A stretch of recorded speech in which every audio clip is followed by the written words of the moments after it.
Assalamualaikum. Hi dears, welcome back to Shishit's Gallery. இன்றைக்கி நம்ம சேனலில் சண்டேக்கான வீடியோ தான் பார்க்க போகிறீங்க. சண்டே நான் எடுத்த வச்சு ஒரு குட்டி vlog தான் இந்த வீடியோவில் நான் ஷேர் பண்ணியிருக்கேன்.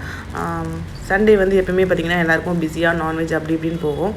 அந்த டே எங்களுக்கும் அப்படி தான் போச்சு. குழம்பு மசாலா தூள் வந்து பார்த்திங்கன்னா காலியாக போகுது. சரி, அதை வந்து மிளகா தனியால் வெயிலில் காய வச்சு நல்லா அரைக்கலான்னு சொல்லிவிட்டு மார்னிங்கே எடுத்துகிட்டு வந்து ஒரு 10:30க்கு மேலே எடுத்துகிட்டு மொட்டை மாடியில் வந்து ஒரு துணியை போட்டு கீழே வாங்கிட்டு வந்த மிளகாய் எல்லாம் காய போட்டேன். நான் வந்து 3 டைப் மிளகாவும் வாங்கியிருக்கேன். நீட்டு மிளகா, அப்புறம் குண்டு மிளகா, காஷ்மீரி மிளகாவும். காஷ்மீரி மிளகா போட்டிங்கன்னா கொஞ்சம் கலர் வந்து கொஞ்சம் நல்லா ரெட்டாக இருக்கும். அதுக்காக அது கொஞ்சம் குவான்டிட்டி 1/4 கிலோ வாங்கினேன். நீட்டு மிளகா வந்து அது ஒரு 1/2 kgயும், குண்டு மிளகா ஒரு 1/2 kgயும் வாங்கிட்டேன். அதாவது 1.25 கிலோ மொத்த மிளகா மட்டும். தனியா வந்து 1/2 kgயாக 2 பேக், அதாவது 1 kg வாங்கியிருக்கேன். ஆல்ரெடி இதோட டீட்டெயில்டு ரெசிபி வந்து ஒரு வீடியோவில் போட்டிருக்கேன். அதாவது குழம்பு மிளகாத்தூள் எப்படி அரைக்கணுன்ட்டு. அந்த வீடியோ நீங்கள் யாரும் பார்க்கலன்னா ஐகார்டில் இல்லைன்னா கீழே டிஸ்கிரிப்ஷனில் கொடுக்குறேன், செக் பண்ணி பாருங்கள். இந்த மிளகாத்தூள் வந்து வெறும் சிக்கனுக்கு அப்படின்னு இல்லாமல் எல்லா சாம்பார்லேருந்து எல்லாத்துக்குமே யூஸ் பண்ணலாம். சாம்பார் வைக்கலாம், அதுக்கப்புறம் கறி குழம்பு, காரக்குழம்பு எல்லாத்துக்குமே யூஸ்ஃபுல்லாக இருக்கும். இது வரைக்கும் ட்ரை பண்ணதுலன்னா ட்ரை பண்ணி பாருங்கள், கண்டிப்பாக உங்களுக்கு யூஸ்ஃபுல்லாக இருக்கும். இந்த 2 மெத்தட் ஆஃப் மிளகாத்தூள் நான் யூஸ் பண்ணுவேன். அதையும் இன்னொரு வீடியோவில் ஷேர் பண்ணுறேன். இங்கே எங்கள் மாமியார் வீட்டு சைடில் யூஸ் பண்ணுறது அது ஒன்று வந்து பாட்டி வீட்டு சைடு கொஞ்சம் திங்ஸ் கொஞ்சம் கம்மியாக இருக்கும், கொஞ்சம் காரம் அதிகமாக இருக்கும். ரெண்டுத்துக்குமே கொஞ்சம் டிஃப்ரென்ஸ் இருக்கும். கொஞ்சம் மல்லிஸ் நம்ம கூட போட்டு அரைக்கிற திங்ஸ்னால் கொஞ்சம் வேரி ஆகும். அது ஒரு வீடியோவாக நான் போடுறேன். கீழே வந்து பார்த்திங்கன்னா அப்ஷி வந்து குளிச்சுட்டு தலையெல்லாம் கட்டிட்டு உட்காந்துருந்தா வெயிலில் காய வைக்க சொல்லிவிட்டு நான் வந்து கறி வாங்கிட்டு வந்திருந்தாங்க. கறி வந்து ஃபோன் பண்ணி சொன்னோடனே வீட்டிலேருந்து எடுத்து வந்து கொடுத்துட்டாங்க. சரி, கறியை வந்து வச்சுட்டு பூண்டுலாம் வந்து கடையில் எனக்கு க்ராசரிஸ்லாம் வாங்கிட்டு வந்தேன். லாஸ்ட் வீடியோ பார்த்துருப்பீங்கன்னு நினைக்கிறேன். பார்க்காதவங்க அதை செக் பண்ணி பாருங்கள். அந்த வீடியோவில் அதில் வந்து நான் திங்ஸ்லாம் வாங்கிட்டு வந்த திங்ஸ்லாம் கொஞ்சம் ஃபில் பண்ணிகிட்டு இருந்தேன். டீ தூள், அதுக்கப்புறம் பூண்டெல்லாம் வந்து இப்போது வர பூண்டெல்லாம் பார்த்திங்கன்னா ரொம்ப பச்சையாகவே இருக்குது. ஸோ வாங்கிட்டு வந்தோடனே அதை பிரித்து அதை ஒன்றா வச்சுட்டு கொஞ்சம் வெயிலில் வச்சேன்னா நம்மளுக்கு உரிக்கிறதுக்கு ஈஸியாக இருக்கும், ப்ளஸ் கெட்டும் போகாது. இந்த டீ பாக்ஸ், அதாவது டீ, காஃபி, அப்புறம் இன்னொன்று சுகர், இந்த பாக்ஸ் வந்து நான் அமேசானில் தான் வாங்கினேன். உங்களுக்கு இதோட லிங்க் வேணும்னா கீழே டிஸ்கிரிப்ஷனில் கொடுக்குறேன், செக் பண்ணி பாருங்கள். இது ரொம்ப வருஷமாக யூஸ் பண்ணிகிட்ருக்கேன், ரொம்பவே நல்லாயிருக்கு. அதுக்கப்புறம் சிக்கன் தான் வாங்கியிருந்தேன். எனக்கு ஆக்சுவலாக ஃபஸ்ட்டு சிக்கன் வாங்கலாமா மட்டன் வாங்கலாமான்னு அப்படியே ஓடிட்டு இருந்துச்சு. அதுக்கப்புறம் சிக்கன் தான் ஃபோன் பண்ணி சொல்லியிருந்தேன், எடுத்துகிட்டு வந்து தந்துட்டாங்க. பாட்டி இருந்த வரைக்கும் பாட்டி வாங்கிட்டு வந்து தந்துட்டு இருந்தாங்க. இப்போது வந்து ஃபோன் பண்ணால் வந்து பாட்டியோ இல்லை தம்பி எடுத்துகிட்டு வந்து சம்டைம்ஸ் கொடுப்பாங்க. அப்படி இல்லைன்னா அந்த சிக்கன் வந்து கிட்டே இருக்குது கடை, அதனால் அவங்க ஃபோன் பண்ணால் வந்து எடுத்துகிட்டு வந்து இது கொடுப்பாங்க. எடுத்துகிட்டு வந்து சிக்கனை நல்லா க்ளீன் பண்ணிவிட்டு எதுக்கு தேவையோ அதுக்கு தனித்தனியாக செப்பரேட் பண்ணிவிட்டு மசாலா போட்டு வச்சுட்டேன். இந்த பெரிய பீஸ்லாம் சிக்கன் 65க்கு பிரியாணிக்கு சைட் டிஷ்க்கு, இந்த குட்டி குட்டி பீஸ்க்கெலாம் ஃப்ரைட் ரைஸ் செய்யலான்னு சொல்லிவிட்டு நெக்ஸ்ட் டே ஃப்ரைட் ரைஸ் செய்யலான்னு சொல்லிவிட்டு இப்போயே மசாலாலாம் ஃபுல்லாக தடவிட்டு ஃப்ரீசரில் வச்சுட்டேன். நான் காமிச்ச அந்த கறி மசாலா வந்து எங்கள் ஊர் சந்தையில் வாங்கினேன். எங்கள் ஊரில் நிறைய பேர் யூஸ் பண்ணுவாங்க. ஸோ அங்கே நல்லா இருந்துச்சுன்னு அங்கேருந்து வாங்கிட்டு வந்து அப்படியே ஒரு சரமே வந்து வச்சுக்கிட்டேன். அதுலேருந்து வெறும் 2 பேக்கெட் மட்டும் போட்டு கூட வந்து கொஞ்சம் தனி மிளகாத்தூள், லைட்டாக உப்பு, ஆக்சுவலி அதில் உப்பு ஆல்ரெடி இருக்கும், நான் கொஞ்சம் காரத்துக்காக போட்டுட்டு கொஞ்சம் உப்பு மட்டும் போட்டுட்டு பரட்டி வச்சுக்கிட்டேன்.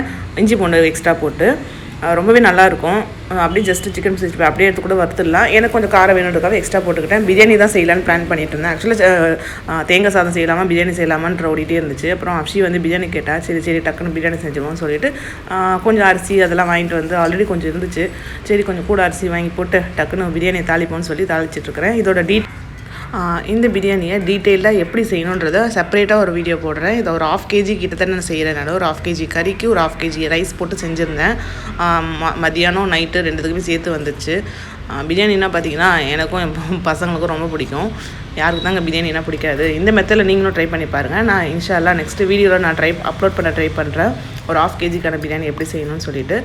சிக்கனை நான் எதுவுமே ஊரெல்லாம் வைக்கல, ஜஸ்ட்டு வெங்காய தக்காளிலாம் தாளிச்சிட்டு சிக்கனை போட்டு நான் வந்து ரெடி பண்ணிகிட்டே இருந்தேன். நடுவில் வந்து அஃபி வந்து வீட்டை பெருக்கிட்டான்னு கேட்டால், அப்புறம் சரி பெருக்குன்னு சொன்னேன். சோஃபாலாம் உதறி மேடம் பெருக்கிட்டு இருந்தாங்க. ரூமெல்லாம் பெருக்கிட்டு ஹாலை வந்து பெருக்கிட்டு இருந்தா. அப்புறம் அஃபி பார்த்திங்கன்னா தலையெல்லாம் காய வச்சுட்டு டிவி பார்த்துட்டு இருந்தா. இந்த மாதிரி சின்ன வேலை ஏதாவது சொன்னால் கண்டிப்பாக 2 பேருமே செய்வாங்க. பொம்மை படம், உங்கள் வீட்டில் இன்னும் இவ்வளோ பெரிய பொண்ணாக பொம்மை படம் பார்க்குறவங்க யாராச்சும் இருக்காங்களா?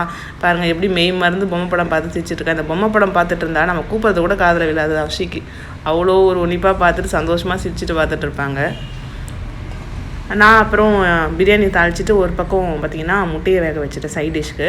முட்டை பிளான் என்னென்னா பிரியாணி செஞ்சுட்டு முட்டை, அதுக்கப்புறம் ரைட்டா, அதுக்கப்புறம் சிக்கன் 65 இதுதான். சரி செஞ்சுட்டு சாப்பிட்லாம் அப்படின்னு சொல்லிட்டு ஒரு 1:30க்குலாம் பார்த்திங்கன்னா ரெடி ஆகிடுச்சு. சிக்கன் பாருங்கள் எந்த கலருமே எதுவும் போடாமலே அவங்க அந்த மசாலாலே எல்லாமே இருக்குது போல். பார்க்கவே பாருங்கள் எவ்வளோ கலர்ஃபுல்லாக இருக்குது. இந்த மாதிரி ஏதாவது ஸ்பெஷலாக செய்யும் போது பக்கத்தில் பாட்டி அப்புறம் ஹஸ்பண்ட் 2 பேரும் மிஸ் பண்ணுவேன். பாட்டி அதே மாதிரி தான் இங்கே பக்கத்தில் இருந்தாங்க, ஃபஸ்ட்டுக்கு ரொம்ப கிட்ட தான் இருந்தாங்க. இப்போ வந்து கொஞ்சம் தள்ளி வீடு மாற்றிட்டு போயிட்டாங்க. அவங்க இருந்த வரைக்கும் ஏதாவது ஒன்று சின்னதாக செஞ்சால் கூட எடுத்துகிட்டு வந்து கொடுக்க ஓடி வந்துடுவாங்க. வேணான்னு சொன்னால் கூட கேட்க மாட்டாங்க, மனசு கேட்காம ஓடி வந்துடுவாங்க. அதே மாதிரி நான் எதாவது செஞ்சேன்னா சரி போனோன்னா கொடுத்துருவேன். அப்புறம் ஹஸ்பண்ட் மெயின். நாங்கள் இங்கே ஃபேமிலியாக சாப்பிடும்போது அவர் மட்டும் இல்லைன்ற ஒரு ஃபீல் வரும் அடிக்கடி. அது மட்டும் இல்லாமல் சில நிறைய விஷயத்துக்கு அந்த மாதிரி மிஸ் ஆகும். ஏதாச்சும் ஒன்று திங்ஸ் வாங்கணும் கொல்லும் போது நானே எங்கேயும் எல்லாமே போகும்போது அது ரொம்ப கொஞ்சம் கஷ்டமாக இருக்கும். அவர் இருந்தாருன்னா அவர் பார்த்துப்பாரு, நம்மளே போகிற மாதிரி இருக்குமேன்ட்டு. பட் ஆனால் அப்படியே ஓடிடுச்சு வருஷங்கள். இப்போன்னு சொல்லிட்டு எப்படியோ 10 இயர்ஸ் மேலே, ஒரு ஐ திங்க் ஒரு 15 இயர்ஸ் கிட்ட ஆயிடுச்சு, 13 இயர்ஸ் கிட்ட ஆயிடுச்சு இப்படியே லைஃபு. நான் என்ன பண்ணேன், இது பிரியாணிலாம் தம் போட்டாச்சுங்க. போட்டுட்டு இருக்கிற சாமானெல்லாம் தேய்ச்சி விட்டுருவோன்ட்டு. சாப்பாடு செய்யுது ஒரு பெரிய விஷயம்னா ஏதாவது ஒன்று ஸ்பெஷலாக செஞ்சதுன்னா அந்த பாத்திரம் ஆகுது பாருங்கள், அதுதான் இருக்கிறதுலே கடுப்பாக இருக்கும். அப்படி தான் எனக்கு ஃபீல் ஆகும். ஏதாவது ஸ்பெஷலாக குக் பண்ணுறோன்னா நம்ம நிறைய ஏதாச்சும் செஞ்சுட்டே இருப்போம். நிறைய டிஷ்ஷஸ் செய்யும் போது கொஞ்சம் பாத்திரம்லாம் அதிகமாக ஆகிற மாதிரி இருக்கும். சில பேர் அப்படியே கையோடு கழுவுவாங்க. பட் எனக்கு வந்து என்னென்னா மொத்தமாக செஞ்சுட்டு மொத்தமாக லாஸ்ட்டில் சிங்கில் போட்டு கழுவிடலாம் அப்படின்ற மாதிரி இருக்கும் என்னோடய மைண்ட் செட்டு. ஒருத்தவங்களோட மைண்ட் செட் ஒரு மாதிரி. நான் பிரியாணி அட் லாஸ்ட் பார்த்திங்கன்னா தம் போட்டேன். நோன்பு வேறு வரப்போகுது. ஆனால் சைமல்டேனியஸாக சின்ன வேலைங்க, இந்த வீடு க்ளீன் பண்ணுற வேலை, சின்ன வேலைங்களை என்னால் ஒன்றா மொத்தமாக செய்ய முடியாது. ஸோ அப்பப்போ கொஞ்சம் கொஞ்சமாக செஞ்சிட்ருக்காங்க. நீங்கள் தான் எப்படி உங்களோட வீடு க்ளீனிங்கு அப்புறம் பெருநாக்கான ப்ரிப்ரேஷன்ஸ்லாம் எப்படி போயிட்டுருக்குன்றதை கமெண்ட் செக்ஷனில் கூட ஷேர் பண்ணுங்கள். தம்மில் விட்டுட்டு சரியாக ஒரு 15 மினிட்ஸ் ஆகிடுச்சு. அதாவது ரொம்ப சிம்மில் வச்சுட்டு தம் போட்டு வச்சுருந்தேன். சரி எடுத்து பார்க்கலான்னு சொல்லிட்டு ஸ்லோவாக ஓப்பன் பண்ணி பார்த்தேன். சூப்பராக ரைஸ் வெந்துருந்துச்சு. நான் 2 டைப் ஆஃப் மெத்தட் செய்வேன். அதாவது ஒன்று அப்படியே அரிசியை வந்து கழுவி போடுறது, இன்னொன்று வந்து நம்ம வடித்து போடுவோம் இல்லையா. ரொம்ப நாளாக வடிச்சே செஞ்சுட்டு இருந்தேன். சரி கொஞ்சம் தானே, 1/2 kg தானேன்னு சொல்லிட்டு இந்த வாட்டி நம்ம அப்படியே போட்டுருவோம்னு சொல்லிட்டு அரிசியை ஊற வச்சு போட்டுட்டேன். இந்த கலர் கொஞ்சம் சேர்த்தா எனக்கு கொஞ்சம் டெம்டிங்காக பிடிக்கும். பட் சேர்க்குறது அவ்வளோ இன்னும் ஒரு ஹெல்தி கிடையாது. பட் அது இன்னமும் அந்த கலரோடு சாப்பிடும்போது கொஞ்சம் ரொம்ப நல்லா டெம்டிங்காகவும் இருக்கும் பார்க்குறதுக்கு. அதனால் சேர்த்துருக்கேன். நான் ஜஸ்ட்டு லைட்டாக ஆரஞ்சு கலரை லைட்டாக தண்ணியில் போட்டுட்டு கிளறி விட்டுட்ருக்கேன். சாதம் உடையாமல் கொள்ளாமல் கரெக்டான டெக்ஸ்சரில் சூப்பராக வெந்துருந்துச்சு. எல்லாமே ரெடி ஆகிடுச்சு. இப்போ சாப்பிட வேண்டியது தான். தஸ்தரை போட்டு சட்டியை வந்து இறக்கியாச்சு. பிரியாணி ஃபுல்லாக இவ்வளோ தான் வந்தது.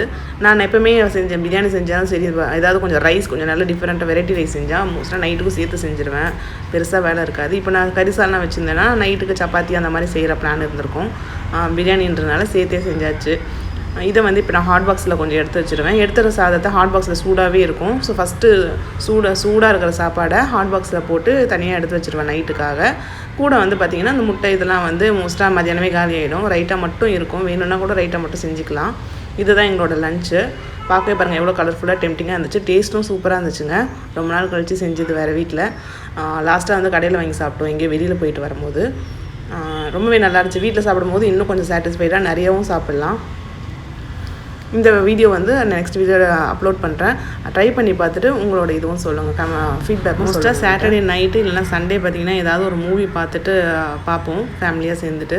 அன்றைக்கி அப்படி தான் சரி இந்த படம் சைரன் படம் வந்து டவுன்லோட் பண்ணி வச்சுருந்தேன். சரி அதை ஆன் பண்ணி விட்டுட்டு சாப்பிட்டுட்டே வந்து சரி பார்க்கலாம் அப்படின்னு சொல்லிட்டு ஆன் பண்ணேன். சாப்பாடை டேஸ்ட் பண்ணி பார்த்தேன். நிஜமாவே சூப்பராக இருந்துச்சுங்க. அதுதான் இந்த வீடியோவில் வந்து பார்த்துட்ருக்கீங்க. சிக்கனும் சூப்பராக வெந்துருந்துச்சு. மசாலாவும் கரெக்டாக இருந்துச்சு, பர்ஃபெக்டாக. காரம் இல்லாமல் செமையாக இருந்துச்சு.